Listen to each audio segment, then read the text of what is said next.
Boshimizda bosh aylanishi, bosh og'rig'i, quloqda shovqinlar, undan tashqari ko'zda, ya'ni zreniyada muammolar yuzaga keladi. Bosh og'rig'ining eng asosiy sababi bu undagi qon aylanishining buzilishi. Natijada odam yorug'likka, shovqinga, chuvstvительности oshib ketadi, ya'ni sezgirligi oshib ketadi, doimiy asabiy bo'lib yuradi.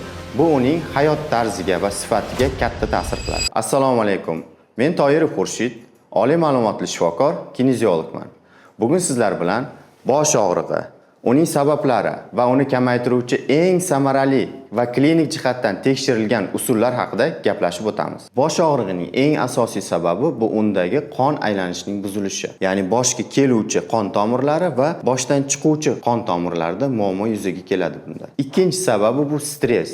Uchinchisi bo'yin atrofidagi mushaklarning spazmi, ya'ni qotib qolishi. Bular ham hammasi birgalikda o'sha qon aylanishining buzilishiga xizmat qiladi. Qon tomirlari qanaqa qilib siqilib qolishi mumkin. Bosh miyamiz umurtqaning ikki chetidan keluvchi umurtqa arteriyasi orqali oziqlanadi va orqa tomondan uyqu arteriyasi, chap va o'ng uyqu arteriyasi orqali oziq oladi. Endi bu tomirlarda qanaqadir spazm natijasida siqilish yuzaga kelsa, boshni oldidagi qon tomirlarda asosan bo'yin muskullari spazmini natijasida boshimizga qon borishi qiyinlashadi.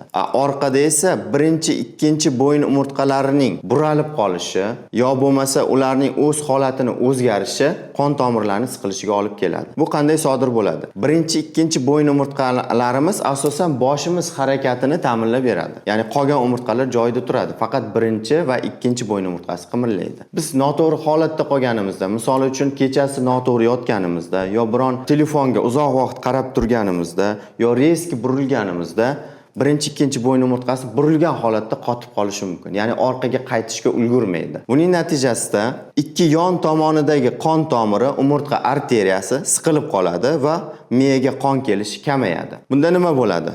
Boshimizda bosh aylanishi, bosh og'rig'i, quloqda shovqinlar, undan tashqari ko'zda, ya'ni zreniyada muammolar yuzaga keladi. Keyingisi, birinchi, ikkinchi bo'yin umurtqasidan pastdagi nervlarda siqilish bo'ladigan bo'lsa, unda yelka va kurak sohasida qattiq og'riq bo'lishi mumkin. Qo'lda uvishish, muzlash yoki yelkada og'riqlar bo'ladi. Qon aylanishini buzadigan bu bosh miyadagi qonning chiqib keta olmasligi. Bu asosan bo'yinimizdagi mushaklarning spazmi, ya'ni siqib qo'yish hisobiga qon tomirlaridan qon yurmaydi, ya'ni chiqib keta olmaydi. Buning belgisi qanaqa? Belgisi bu qon tomiri quloqning to'g'ri pastida joylashganligi uchun, mana bu joyda joylashganligi uchun asosan ertalablari bosh og'ir bo'lib turadi. Xuddi tosh solib qo'yganga o'xshab. Juda qattiq ich-ichidan og'riydi. Va ikkinchisi, bunda ham quloqda shovqinlar paydo bo'ladi.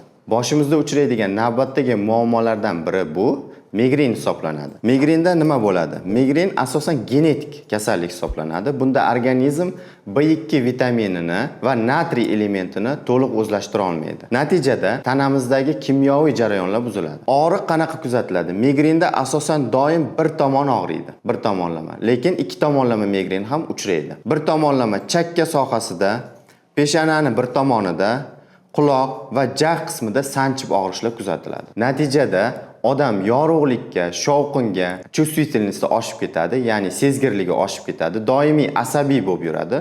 Bu uning hayot tarziga va sifatiga katta ta'sir qiladi. Bunda bo'yin umurtqalarini to'g'irlash orqali muammoni hal qilsa bo'ladi. Agar sizda shu holatlar kuzatiladigan bo'lsa va bo'yin umurtqalari va bo'yin mushaklar spazmini to'g'irlash uchun quyidagi mashqlarni bajarishingiz kerak bo'ladi. Tak, birinchi mashqimiz. Bunga uyda qanaqadir sochini olamiz yo matoni olamiz, yaxshilab o'raymiz. Keyin bo'yinni orqasiga qo'yib qizdirib olamiz. Keyin yaxshilab oldinga tortasiz va boshni chapga 10 marta, o'ng tomonga 10 marta egasiz. Ikkinchi mashq. Yon tomonga cho'zamiz va o'ng yelkaga va chap yelkaga 10 martadan qaraymiz. Bu ikkala mashqni kuniga 2-3 mahal 10 martadan qilinadi. 1 oy davomida. Keyingi mashqimiz. Agar sizda qon bosimi bilan muammo bo'ladigan bo'lsa, unda bosh qismini oldinga egib, orqa tomondagi muskulni cho'zib olamiz va sekinlik bilan urib chiqamiz. Bu o'sha muskulni spazmini to'g'rilab beradi. Spazm, ya'ni qotib qolgan bo'lsa, tortishib qolgan bo'lsa, bo'shashtiradi va uni orasidan o'tgan qon tomirlari yaxshilanadi.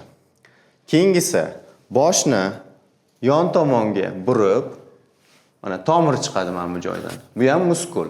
Aynan shu muskul faoliyati buzilishi natijasida, qotib qolishi natijasida boshdan chiqadigan qon tomiri siqilib qoladi va quloqda shovqin bo'lishi mumkin. Yo boshda og'irlik bo'lishi mumkin.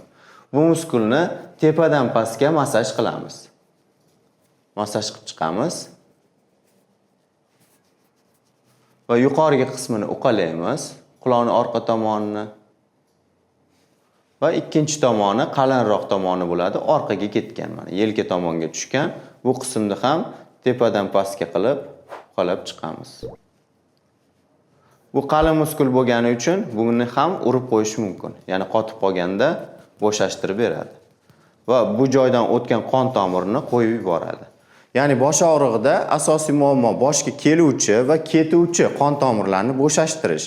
Bu mashqlar orqali bularni hammasini qilish mumkin. Agar sizda bu mashqlardan keyin ham boshingizda og'riq kamaymasa va to'liq davolanishni xohlasangiz, menga murojaat qiling. Shunga o'xshash foydali videolar uchun esa sahifamga obuna bo'ling.